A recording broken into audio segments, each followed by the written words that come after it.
নমস্কার, বাংলা টক আমার ইউটিউব চ্যানেলে আপনাদের সকলকে স্বাগত। প্রতিদিনকার মতন আজকেও আমি আপনাদের সামনে আমার ভিডিও নিয়ে উপস্থিত হয়েছি। আজকে আমি আমার ভিডিওর শিরোনাম দিয়েছি চোর কিন্তু দাতা কর্ণ। দেখুন, 2026 বিধানসভা নির্বাচন আমাদের রাজ্যে আছে, আমরা সকলেই জানি, এবং আমরা এটাও জানি যে এই নির্বাচনে মূল প্রতিপক্ষ কারা। আমাদের এখানে যে প্রধান রাজনৈতিক দলগুলো রয়েছে, বিজেপি, তৃণমূল কংগ্রেস, সিপিএম, কংগ্রেস, এগুলো, তার মধ্যে কিন্তু একেবারে সত্যি কথা বলতে গেলে মূল লড়াইটা কিন্তু বিজেপি এবং তৃণমূলের মধ্যে। তৃণমূলকে সরকারের থেকে বিজেপি সরাতে পারবে, নাকি এই বর্তমান পরিস্থিতির মতন বিরোধী দল হিসেবেই বিজেপি অবস্থান করবে বিধানসভাতে, রাজ্যে।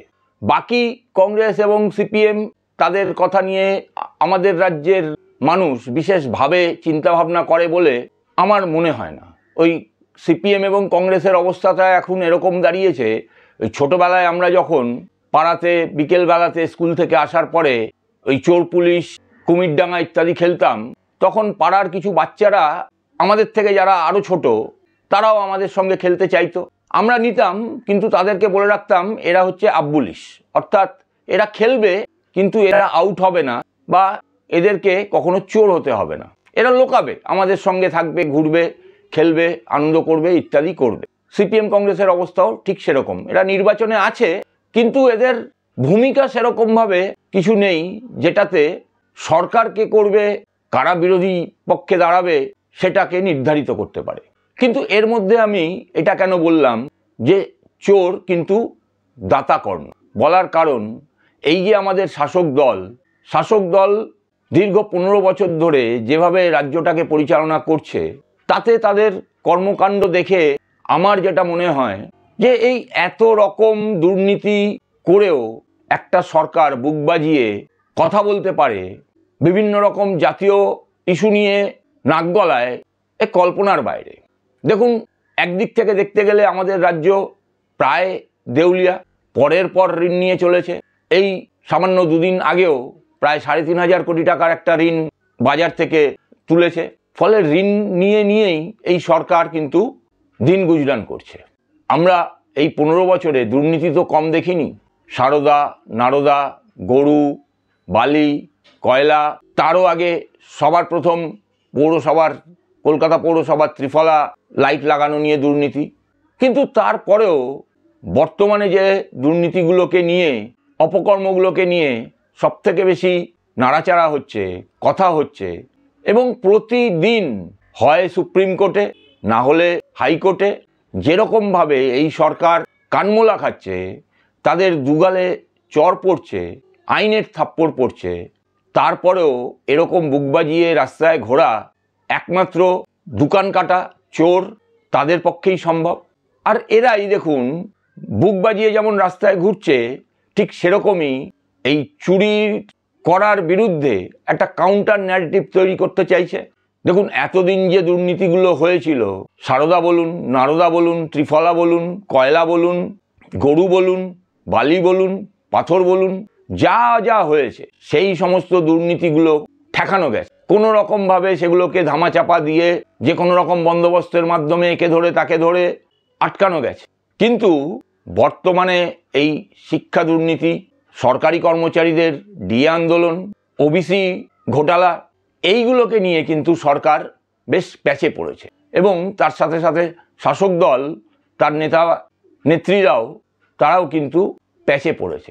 যার জন্যই তারা এখন একটা কাউন্টার ন্যারেটিভ বাজারে ছাড়তে চাইছে যে দেখো, আমরা চুরি করতে পারি, 2-4 জন আছে যারা এই এদিক ওদিক থেকে টুকটাক কিছু কাটমানি নেয়, কিন্তু আমরা কিন্তু গরিব মানুষের পক্ষে, আমরা কিন্তু গরিব মানুষকে সহায়তা দান করছি, আমরা দাতা কর্ণ। আর কিছু দুষ্টু লোক আছে যারা এই গরিব মানুষের ভালোটা দেখতে চায় না, তারা বারবার করে কোর্টে যায়। কিছু দুষ্টু জাজ আছেন কোর্টে, তারা বারবার করে আমাদের এই সেবামূলক কাজগুলোকে আটকায়। তারা এটা প্রতিষ্ঠা করতে চায় যে দেখো, আমরা তো গরিব মানুষদের ভালো করার জন্যই, তারা যাতে সুখে স্বাচ্ছন্দ্যে সচ্ছলভাবে থাকতে পারে, সেই কারণেই আমরা ওবিসি রিজার্ভেশন করেছিলাম, কিন্তু ওই দুষ্টু লোকেরা সেটাকে নিয়ে প্রতিবাদ করলো, আটকে গেল। আমরা তো দিতেই চেয়েছিলাম, সংরক্ষণ করে কিছু সুযোগ সুবিধে চাকরি বাকরি যাতে তারা পায় সেই ব্যবস্থাই করতে চেয়েছিলাম। ফলে আমরা তোমাদের পক্ষে আছি, আর ওই দুষ্টু লোকেরা তোমাদেরকে বঞ্চিত করছে। ঠিক একই রকমভাবে এই 25,753 জন যে শিক্ষক শিক্ষিকা সরকারের দুর্নীতি করার ফলে চাকরি থেকে বরখাস্ত হলেন কোর্টের রায়, তাদের একটা অংশ অশিক্ষক কর্মচারী গ্রুপ সি গ্রুপ ডি, তারা দুর্নীতি করে ঘুষ দিয়ে টাকা দিয়ে চাকরি পেয়েছেন এবং সেই চাকরি চলে গেছে বলে তাদের সংসার চালানোর জন্য সরকার ভাতা ঘোষণা করেছিল গ্রুপ সি এবং গ্রুপ ডি। আচ্ছা, সরকার কি এটা টাকা ছাপিয়ে দিচ্ছে? কার টাকা দিচ্ছে? নাকি এই শাসক দলের নেত্রী নেতা ইত্যাদি এদের পৈতৃক সম্পত্তির থেকে অনুদান দিচ্ছে? সরকারের টাকা তো আমার আপনার মতন জনগণের টাকা। আমরা যে কর দিই, ট্যাক্স দিই, সেই টাকাটাই তো জনগণের উদ্দেশ্যে পরিকাঠামো উন্নয়ন, জনগণের সুযোগ সুবিধা যাতে বৃদ্ধি করা যায় সেই উদ্দেশ্যে সরকারের খরচ করার কথা। কিন্তু সেই টাকা থেকে এই দুর্নীতিবাজ ধান্দাবাজ কিছু লোককে, যারা ঘুষ দিয়ে চাকরি পেয়েছে, তাদের চাকরি চলে যাওয়ার জন্য, তাদের সংসার পরিজন ইত্যাদি তাদেরকে রক্ষা করার জন্য কেন ভাতা দিতে হবে এই টাকা থেকে?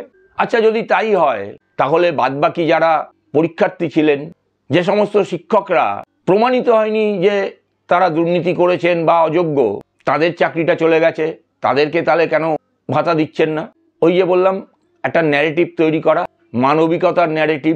এই ন্যারেটিভটা তৈরি করার জন্যই এবং তার সাথে সাথে নিজের দলের নেতা মন্ত্রী কর্মীদের রক্ষা করার জন্য, যারা ওই টাকা নিয়ে চাকরি দিয়েছেন তাদের পিঠ বাঁচানোর জন্যই সরকার কিন্তু এই ভাতা ঘোষণা করেছেন। সেটাও চ্যালেঞ্জ হয়েছে।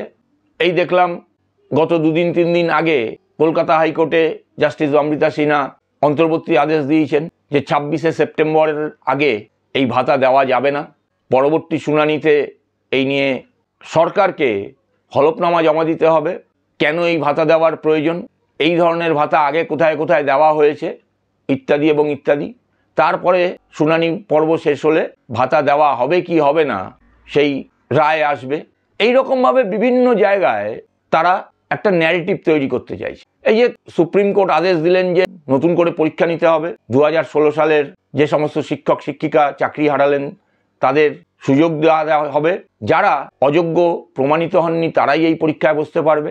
রাজ্য সরকার করলো কি, আরও কিছু নতুন পদ সৃষ্টি করে এমন একটা জটিলতা সৃষ্টি করে দিল এবং পরীক্ষা 2016 সালে যে নিয়মে হয়েছিল সেই নিয়মটাকে পরিবর্তন করে নতুন একটা নিয়ম লাগু করে সেই নিয়মের ওপর ভিত্তি করেই নোটিফিকেশন এবং বিজ্ঞপ্তি জারি করলো। ফলে এটা নিয়েও জটিলতা।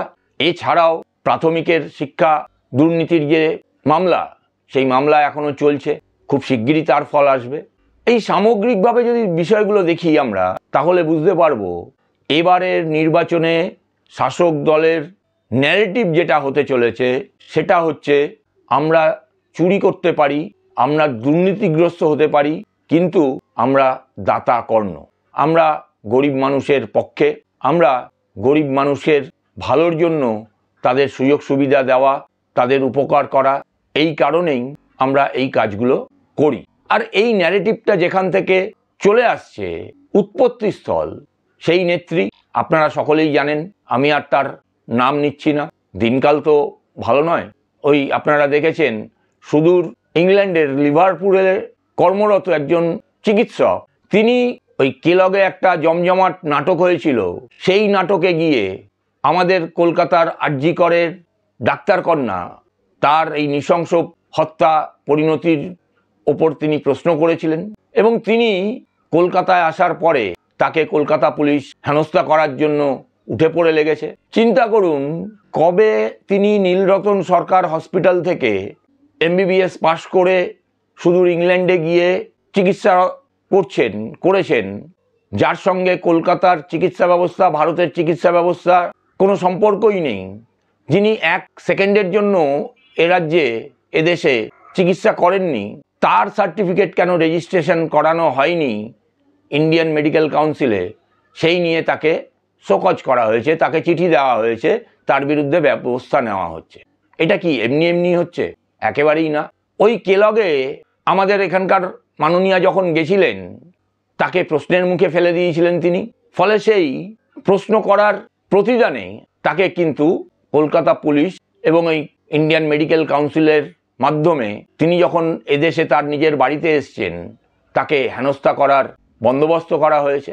আর এই কাজগুলো হতে পারছে তার কারণ আমাদের এই সমাজে বিভিন্ন ক্ষেত্রেও, সেটা কলাকুশলীদের ক্ষেত্রে হতে পারে, ক্রীড়া জগৎ হতে পারে, ইন্টেলেকচুয়াল সমাজ হতে পারে, বিভিন্ন ক্ষেত্রগুলোতে উপঢৌকন, উৎকোচ ইত্যাদি দিয়ে তাদেরকে এমনভাবে নিজেদের আস্তিনের মধ্যে ঢুকিয়ে রাখা হয়েছে যে এই সমস্ত অপকীর্তিগুলো দেখার পরেও তারা হয়তো মনে মনে ব্যথিত হন, কিন্তু মুখে কিছু বলতে পারেন না, পাছে তাদের ওই উপঢৌকন কলাটা মূলটা বন্ধ হয়ে যায়, পাছে তারা বিপাকে পড়েন। তাই এটা নির্দ্বিধায় বলা যায়, এ রাজ্যের শাসক দলের, সরকারের এই যে ন্যারেটিভ, এই ন্যারেটিভ 2026-এর নির্বাচনের দিন যত এগিয়ে আসবে তত কিন্তু বাড়তে থাকবে। তাদের এই প্রচার যে হতে পারি আমরা চোর, দুর্নীতিগ্রস্ত, কিন্তু আসলে আমরা দাতাকর্ণ, এটা কিন্তু আরও আরও আরও গভীরভাবে আমাদের সমাজে ছড়িয়ে পড়বে। এটাই হচ্ছে এবার নির্বাচনে যাওয়ার আগে তাদের মূল মন্ত্র। অবশ্যই আপনারা আপনাদের গুরুত্বপূর্ণ মতামত আমার ভিডিওর কমেন্ট বক্সে লিখে জানান। আজ এখানেই শেষ করছি। নমস্কার, ধন্যবাদ।